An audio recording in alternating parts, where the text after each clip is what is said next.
Banking రంగం deposit బాటలో దూసుకెళ్తోంది. ముఖ్యంగా యూనిఫైడ్ పేమెంట్ ఇంటర్ఫేస్ రాకతో లావాదేవీల స్వరూపమే మారిపోయింది. ఇది వినియోగదారులకు మంచి సౌలభ్యాన్ని ఇస్తోంది. ఏటీఎంల చుట్టూ తిరిగే బాధ తప్పింది.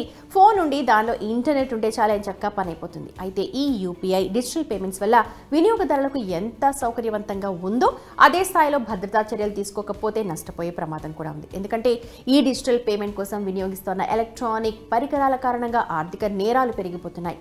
అందుకే యూపీఐ వినియోగించేటప్పుడు భద్రతకు అధిక ప్రాధాన్యం ఇవ్వాలి.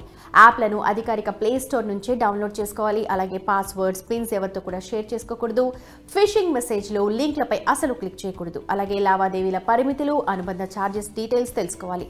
అంతేకాక మీ ఖాతాలు నేరగాళ్ల చేతిలో పడకుండా కొన్ని జాగ్రత్తలు కూడా తీసుకోవాలి. అవేంటో చూద్దాం. యూపీఐ చెల్లింపు భద్రతను నిర్ధారించడం చాలా ఇంపార్టెంట్. ధృవీకరించిన సోర్స్ నుంచి ఎప్పుడు కూడా సేఫ్గా యూపీఐ యాప్ని ఉపయోగించండి. బలమైన పాస్వర్డ్ లేదా పిన్లను సెట్ చేసుకోండి. పర్సనల్ ఇన్ఫర్మేషన్ ని షేర్ చేయడాన్ని అసలు ఒప్పుకోకండి. అదనపు రక్షణ కోసం బయోమెట్రిక్ అథెంటికేషన్ లేదా యాప్ లాక్ల లాంటి ఎక్స్ట్రా ఫీచర్స్ ని స్టార్ట్ చేసుకోండి. సాఫ్ట్వేర్ ను ఎప్పటికప్పుడు అప్డేట్ చేసుకోండి. పాత సాఫ్ట్వేర్ ఉంటే నేరగాళ్లకు అది ఈజీ అయిపోతుంది. అందుకే ఫోన్ లేటెస్ట్ వర్షన్ ఇన్స్టాల్ చేసుకుంటూ ఉండండి. అలాగే మీ ఫోన్ బలమైన లాక్ స్క్రీన్, పాస్వర్డ్ లేదా పిన్ ని పెట్టుకోండి. ఏదైనా భద్రతా లోపాలను సరిచేయడానికి మీ యూపీఐ యాప్ ఆపరేటింగ్ సిస్టమ్ ని అప్డేట్ చేస్తూ ఉండండి. కస్టమర్ డీటెయిల్స్ చెక్ చేసుకుంటూ ఉండండి. ఎప్పుడు కూడా ట్రాన్సాక్షన్ చేసే ముందు పంపించే వాళ్ళు ఎవరు ఏంటి అన్న దానిపైన ఒకసారి 1-2 సార్లు చెక్ చేసుకోవడం బెటర్. తప్పు వాళ్ళకి పంపిస్తే ప్రమాదవశాత్తు ఆ బదిలీలు మళ్ళీ మనకు తిరిగి రాకపోవచ్చు. సో యూపీఐ ఐడి, వర్చువల్ చెల్లింపు చిరునామా లేదా బ్యాంక్ ఖాతా నెంబర్ అన్ని కూడా ఒకసారి క్రాస్ చెక్ చేసుకొని తర్వాత యూపీఐ ట్రాన్సాక్షన్ చేస్తే బెటర్. మోసాల పట్ల కూడా జాగ్రత్తగా ఉండండి. యూపీఐ సంబంధిత స్కామ్లు, ఫిషింగ్ ప్రయత్నాల పట్ల అప్రమత్తంగా ఉండాలి.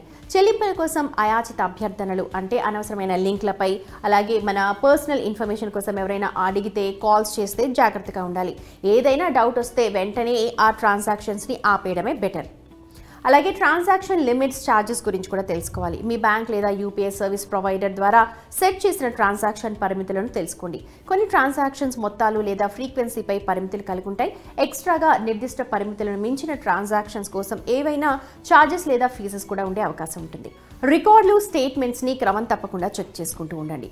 ట్రాన్సాక్షన్స్ రికార్డ్ నిర్వహించడం, బ్యాంక్ స్టేట్మెంట్లను తప్పకుండా చూసుకోవడం అన్నది ఒక తెలివైన ఆర్థిక అలవాటని చెప్పాలి. మీ ఖాతాలకు సంబంధించిన ఆర్థిక వ్యత్యాసాలు, అనధికారిక ట్రాన్సాక్షన్స్ గురించి శ్రద్ధగా చూస్తే దానిపైన మనకు ఒక అవగాహన వస్తుంది. అలాగే ట్రాన్సాక్షన్స్ ఏదైనా అనధికారికంగా జరిగితే లేదా డౌట్ఫుల్గా అనిపిస్తే మీ బ్యాంక్ లేదా యూపీఐ సర్వీస్ ప్రొవైడర్కు వెంటనే కంప్లైంట్ చేయొచ్చు. ఏవైనా సమస్యలు లేదా ప్రాబ్లమ్స్ ఉంటే కస్టమర్ సపోర్ట్ టీమ్ లేదా యూపీఐ యాప్తో కమ్యూనికేట్ చేయాలి.